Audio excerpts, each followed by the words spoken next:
Well, I just, just to be blunt, honest about it, he just really didn't figure anybody knew too much of him. And I always got along with him really well, but I knew a long time ago that he didn't know everything. He thought he did, but he didn't. And he believed his theology was that you tell, if somebody's doing something that you don't agree with, you tell them about it. And, regardless of whatever else happened. And he did a lot of that. But I got along really well with your grandpa. He was not hard to get along with. We enjoyed each other a lot, I worked with him and everything. But I didn't really go with him to places very much. But he was kind of a loner in a lot of ways. The guys at the plant, I knew him better than they did because we came from McLean. I'd worked from McLean with him. And they'd say, I wonder what's wrong with Raymond. He just acts like he's off in another world. Well, a lot of times he did do that. He would think, he's thinking about something somewhere, someplace, and he wouldn't even know anybody was around him. And they'd say, well, Raymond's working on something in his mind because he's not, that's why he was something. But he was a unique person. But so was Mike. Gregory's a lot the same way. You may be a lot the same way. I don't know you that well. I can remember how stubborn you were whenever one time we were there and you was about 9, I think, 8 or 9. And your mother, bless her heart, she pounded on your 90 with her hand through your jeans all day, and it didn't do no good. She wasn't hurting nobody but herself. Her hands and arms just terrible. You can't remember what it was? Do I? You couldn't remember what it was? He was just hard-headed? Yeah, he was hard-headed. He was hard-headed. She didn't win. I don't think you did either, but she made you stay in the car. We got out to go do something, and she made you stay in the car, and I think she stayed with you. Because you was doing something. I don't know what it was. You was probably 8 or 9 years old. Oh, I love hearing that. We got it coming to us. Well, characteristics kind of seems to flow into the offspring sometimes. Well, she got a double dose. That's all we're saying. Well, see, and when you talk about McReynolds, and then you talk about Connor. Now, Connor is a whole lot the same way. I mean, they were hard-headed. Maybe that's not the right word. They were set in their ways, in their minds, and so really, LeJune was pretty much laid back, or she would never work. She was kind of laid back. But your granddad was, he was different person. He was a good guy, he was a good man. And when he was on the job, he worked hard, did the best he could. And he would, just for example, we'd have a snowstorm out at the plant, and he'd spend his time out there shoveling snow and making a path. Well, the way the wind blows up here, 30 minutes later, that path snowed back over. Well, here he goes with a shovel making a path. And so he just, he would do things like that.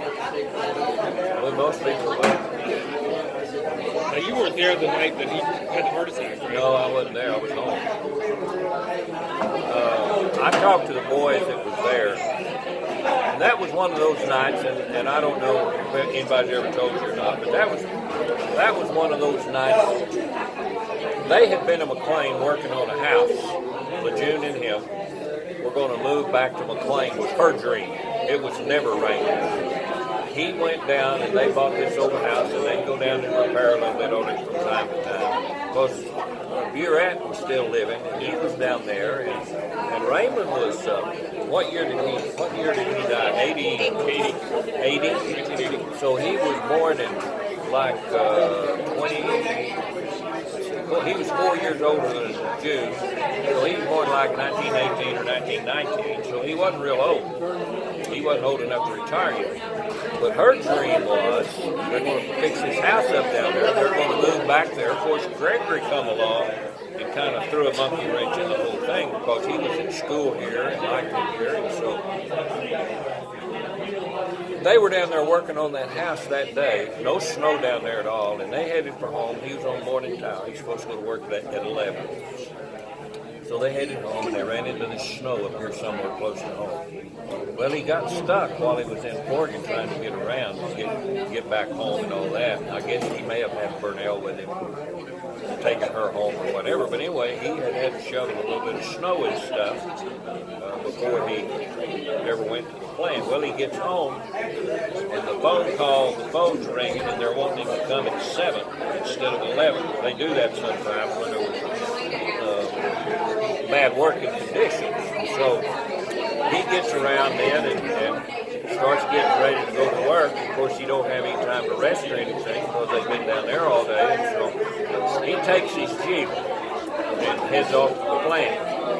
Well, he got to the plant okay, but the snow and everything was pretty deep around the eating shack, we called it, where everybody met.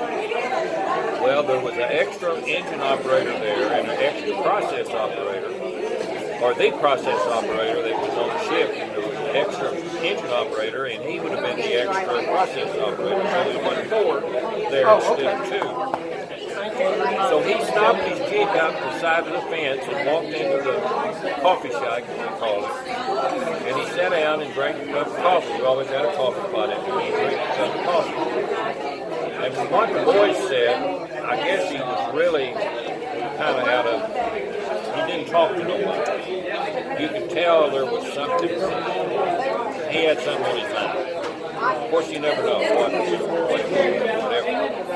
So he stays there and sits there. Of course, it wasn't that he wouldn't speak to everybody and join in a conversation, but it just one of those times when they saw something wasn't just right there.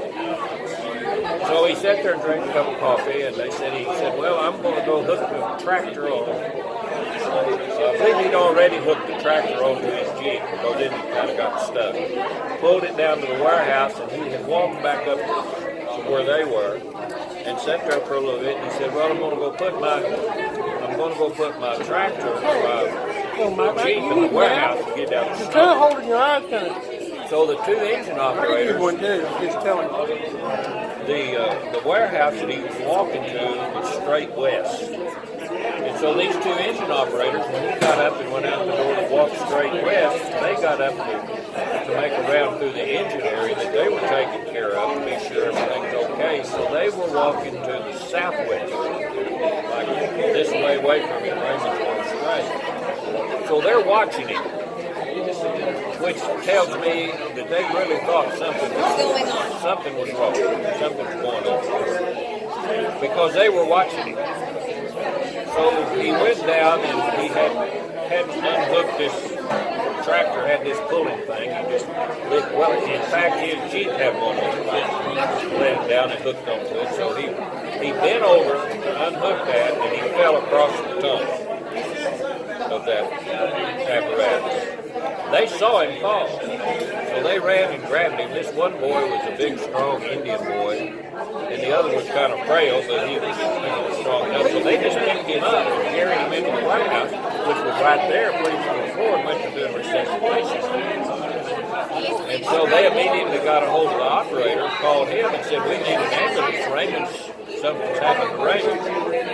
So they did this CRP on him, which whatever they call it, which they've been taught how to do.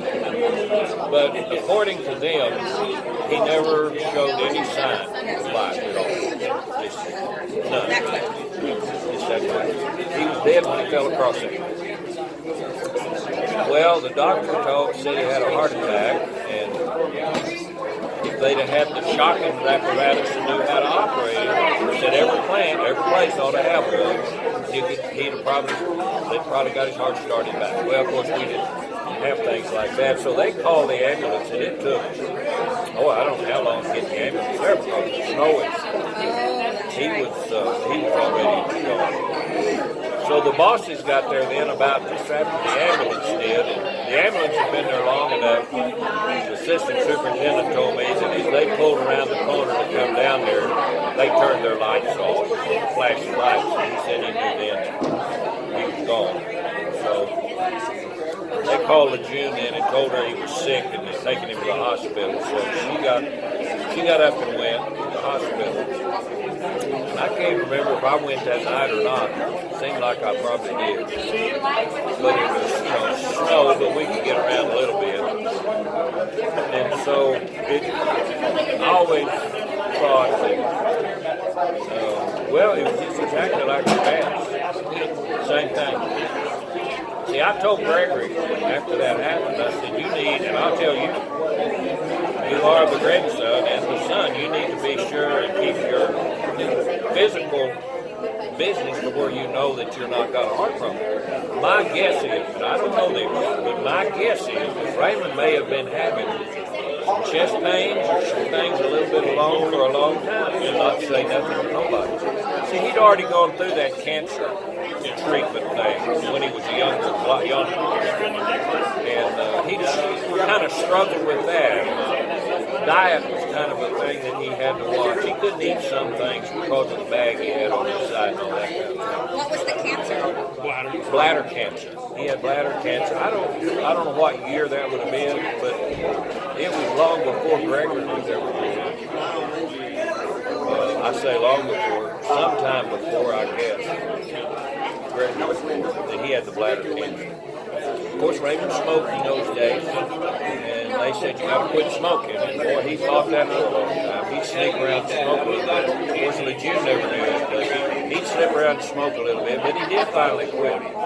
But I think, and Mike may have been the same way. He may have been having heart, if your heart goes to feeling bad, it goes to skipping beats, or it goes to fluttering a lot, get it seen about it, find out what's wrong with it.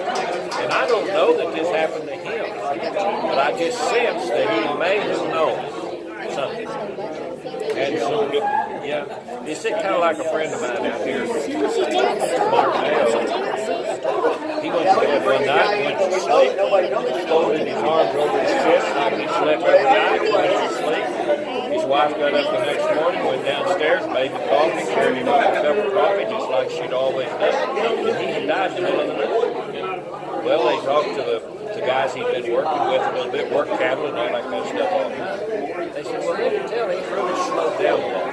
Well, I'm sure Mark had some pain, some blockage, but he didn't have, being a rancher, he didn't have a lot of insurance, and he didn't want to pay $20,000 or $30,000 for a heart surgery if that was it, so he just ignored it. So, but that's something you can't ignore.